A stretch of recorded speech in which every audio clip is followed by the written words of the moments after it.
Este estudo sobre os riscos carcinogênicos associados à ingestão de várias carnes estimou que o risco era tão grande que talvez queiramos limitar o consumo da carne de vaca, porco ou frango para as crianças para não mais do que 5 vezes por mês. Isto foi na Europa, onde a contaminação da carne de cordeiro é um problema específico. Nos Estados Unidos, se há algum destaque, seria o frango e os produtos químicos retardadores de chama, não só em comparação com outras carnes, mas com outros países. Frangos dos Estados Unidos são cerca de 10 a 20 vezes mais contaminadas do que as amostras retiradas de outros países que foram testados, como a Espanha e o Japão. Embora a dieta não seja a única fonte de exposição, já que os vegetarianos têm níveis apenas cerca de 25% menores na sua corrente sanguínea do que aqueles que comem carne. Uma grande proporção disso pode ser do frango. Para outros produtos químicos, a dieta pode desempenhar um papel maior. Estudo dos poluentes no leite materno de vegetarianas, realizados há mais de 30 anos atrás, concluíram que os níveis médios de alguns poluentes nas vegetarianas foram apenas 1 a 2% da média nacional. De fato, para 6 dos 7 poluentes que eles observaram, nem havia sequer sobreposição no intervalo de valores. O maior valor dos vegetarianos foi mais baixo do que o menor valor obtido na população em geral. Presume-se que isso seja porque esses poluentes concentram-se na cadeia alimentar, tal que ao se comer mais da base da cadeia alimentar como plantas, os vegetarianos podem ter uma vantagem. Por exemplo, dioxinas, carne, peixe e laticínios são considerados os contribuidores de quase toda a exposição do corpo às dioxinas. E de fato, se você olhar para quem come estritamente dietas à base de plantas, eles podem ter apenas cerca de 1/3 dos níveis de dioxinas e PCBs ou até menos de 1/5 a circular pelo corpo. Este estudo surpreendeu o Dr. Michael Greger. A Índia tem enfrentado um grande problema de tratar os milhões de quilos de lixo eletrônico anualmente, e os pobres trabalhadores destas unidades de reciclagem de resíduos podem ser expostos a níveis altos de produtos químicos tóxicos, acabando com estes níveis de concentração de PCBs na corrente sanguínea, ou seja,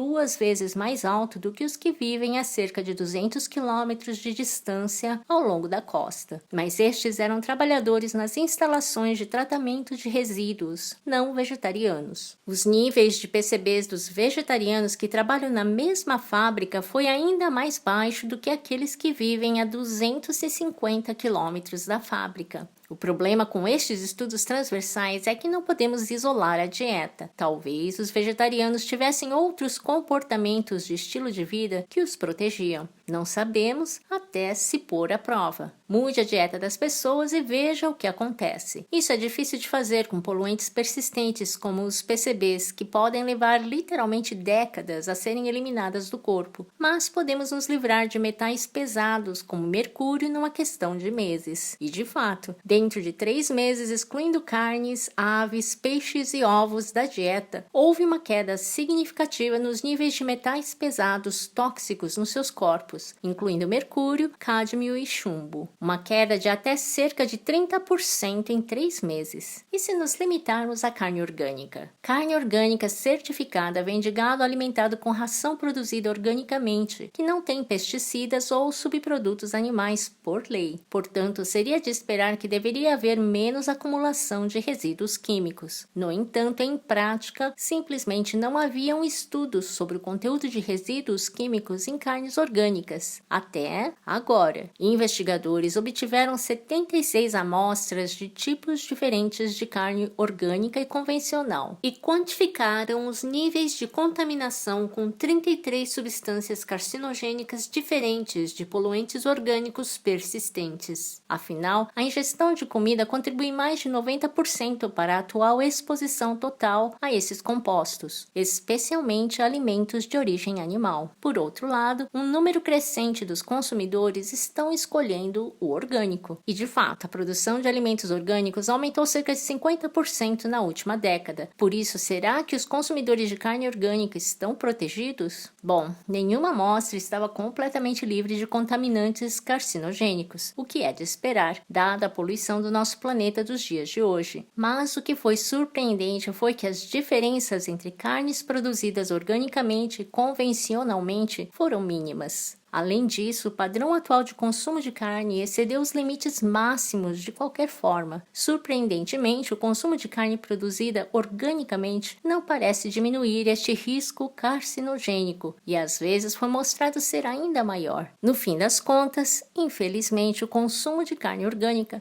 não diminui o potencial carcinogênico associado à ingestão destes poluentes. Se não encontrar o conteúdo que deseja aqui no Fatos Nutricionais, basta acessar o site do Dr. Michael Greger, nutritionfacts.org/es/.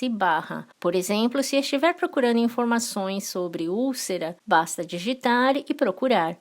Para assistir ao vídeo com legenda em português, acione a legenda e no ícone de preferências, selecione legendas e depois o português. Para facilitar a leitura, você também pode alterar a velocidade para 0,75.